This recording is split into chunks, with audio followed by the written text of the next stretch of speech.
Assalamualaikum warahmatullahi wabarakatuh. Hai semuanya, perkenalkan nama saya Siti Hairunisa Pakaya. Saya dari jurusan Pendidikan Bahasa dan Sastra Indonesia kelas 3D.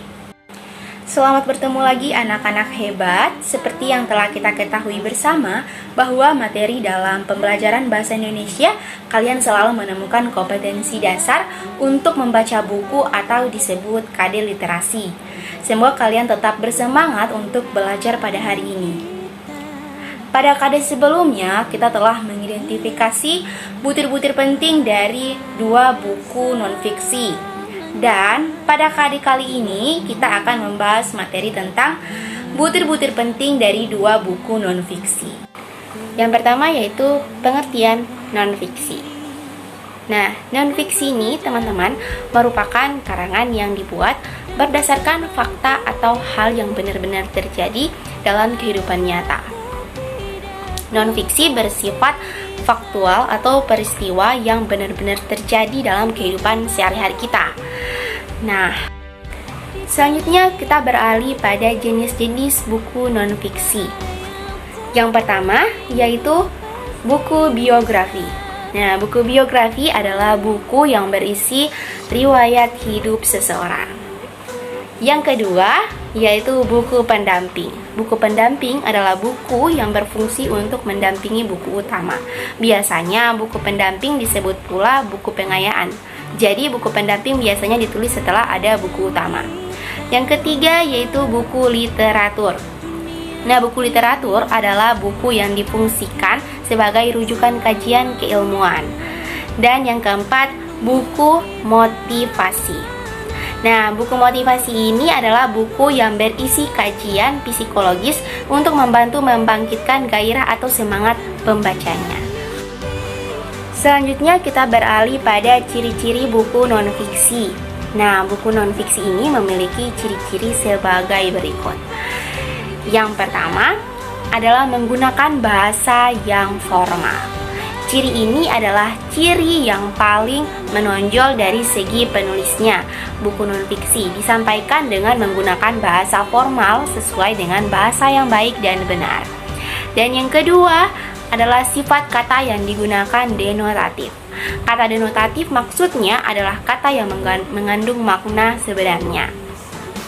Tujuan penggunaan kata denotatif ini yaitu karena penulis ingin memberikan informasi kepada pembaca dengan cara tidak terbelit-belit. Yang ketiga, berdasarkan fakta. Sifat dari isi berita pada karangan non-fiksi ini adalah fakta dan faktual yang sesuai dengan data yang diperoleh. Yang keempat, ada tulisan berbentuk ilmiah populer. Maksud dari hal tersebut adalah tulisan tidak melulu menggunakan bahasa yang kaku, melainkan maksud dari tulisan dapat dipelajari secara mandiri. Selanjutnya kita masuk pada materi inti, yaitu butir-butir penting dalam buku non-fiksi. Nah, ada apa saja sih butir-butir penting dalam buku non-fiksi itu? Nah, yang pertama yaitu gagasan pokok atau ide pokok. Nah, ide pokok adalah ide yang menjadi pokok pengembangan paragraf. Ide pokok ini terdapat pada kalimat utama. Nama lain ide pokok adalah gagasan utama atau gagasan pokok. Nah, yang kedua yaitu fakta. Fakta merupakan sesuatu yang benar-benar terjadi dan pernyataan yang tidak terbantah lagi kebenarannya. Yang ketiga yaitu pendapat. Merupakan sikap, pandangan, atau tanggapan seseorang terhadap suatu fakta dan kebenarannya relatif. Dan yang terakhir yaitu pengetahuan. Teks non-fiksi merupakan teks yang menyajikan seluruh isinya berdasarkan data dan fakta. Oleh karena itu, kebenaran dari isi teks non-fiksi bersifat. Selanjutnya yaitu contoh buku non-fiksi. Yang saya tampilkan ini adalah contoh buku biografi ya teman-teman. Nah, di contoh ini ada biografi singkat dari Soekarno dari tahun 1901 hingga 1970 serta dengan buku Ki Hajar Dewantara. Contoh buku non-fiksi yang kedua yaitu buku pendamping. Ini adalah tampilan dari buku pendamping ya teman-teman. Saya ambil buku bahasa Indonesia dari kelas 10, buku guru dan juga buku siswa. Contoh yang ketiga yaitu buku literatur.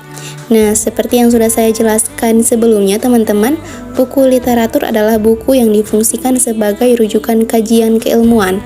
Nah, buku literatur sering disebut diktat atau buku kuliah. Buku literatur sering ditulis berdasarkan penelitiannya. Dan ini adalah tampilannya teman-teman. Buku yang keempat yaitu buku motivasi.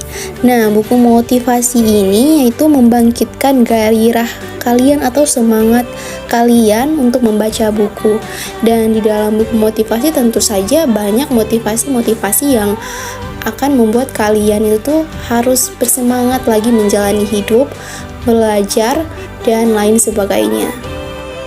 Selanjutnya yaitu perbedaan buku non-fiksi dan buku fiksi. Nah, buku non-fiksi ini dilihat dari gaya bahasa yang digunakan. Buku non-fiksi menggunakan bahasa yang baku ya teman-teman, sedangkan buku fiksi menggunakan bahasa yang tidak baku, seperti orang bercerita pada biasanya atau selanjutnya, buku fiksi termasuk dalam karya sastra yang mengandung cerita hayalan berdasarkan imajinasi pengarang.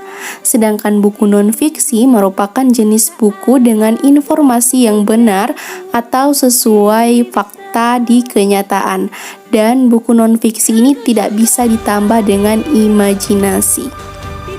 Perbedaan selanjutnya yaitu buku fiksi bersifat subjektif, maksudnya pengarang bebas untuk memasukkan pendapat, perspektif, dan imajinasi ke tulisannya. Sedangkan buku non-fiksi lebih bersifat objektif karena penulis tidak dapat menambahkan pendapat, apalagi imajinasi. Baik, itu materinya teman-teman. Kita cukupkan sampai di sini. Semoga bermanfaat buat kalian. Dan semoga juga kalian bisa paham dengan apa yang telah saya sampaikan. Wabillahi taufiq wal hidayah. Wassalamualaikum warahmatullahi wabarakatuh.